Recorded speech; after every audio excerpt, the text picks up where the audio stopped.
Door wanaagsan saaxiibayaal sidaa u dhantiin jimco wanaagsan meel kastoo aad dunida ka joogtaan isku soo noqod wanaagsan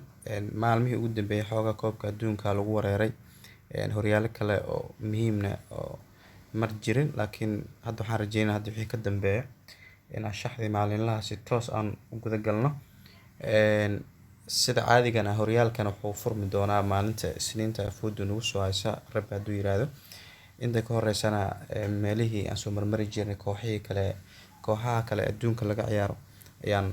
iyadana soo qaadan doonaa maantana waxaan ugu talagalay barnaamijka nasiinada jimcaha 8 kooxood oo oodiskan uu yahay $7 sidaa ujeedaan waxaana ugu horeeya kooxdan labada kooxood oo Belgiumka laga ciyaaro qeybaha Belgiumka marka Royal Union iyo KV Ostende kooxdan qoran tahay marka labadan kooxood waxaa marka badis aan waa badinaysa aan dhaheena Royal Union oo home ka ah ayaa badi doonta marka fadlan shaxdan markaad daawo ku soo gaarto daawo oo wax ka fahan inaad daawatona waxay ka saacidaysaa inaad hadhow wax ka bedel ku sameyso waxaan waa ciyaar boqolkiiba boqol oo ku dadaalna inay shax kasta win noqoto laakiin laga yaabo xilliyada qaar hal kooxood inay kugu xumeyso marka adigna fikirka ku darso aad waa maasantahay marka Royal Union iyo KV Ostende waxaa badis aan u dooreynaa inay badi karto Royal Union sidoo kale waxaa ku soo xigto kooxdan Gente iyo isha korti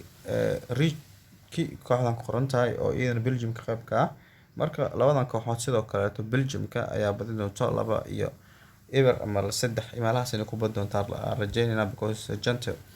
way adag tahay marka sidoo kaleeto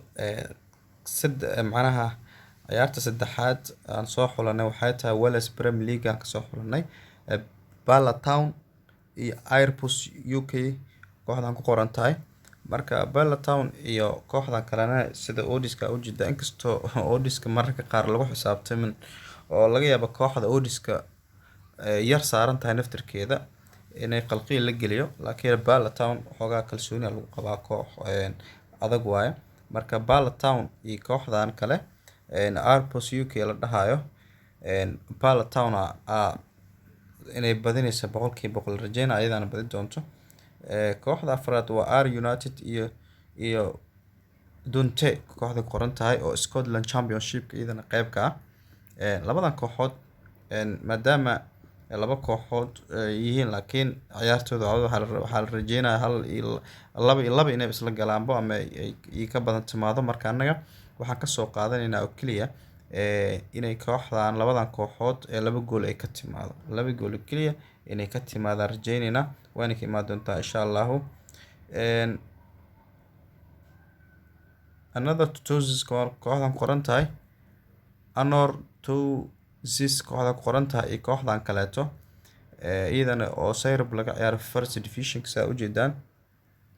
Anor Zis aan iyadana aan badi doonto sida rajeynayno marka iyadan ka soo qaadan inay badinayso sidoo kaleeto Bavos iyo kooxdan kaleeto oo Akritas qoran tahay Bavos iyo Akritasna sidoo kale Serbia first division qayb ka tahay ciyaaraha la ciyaarayo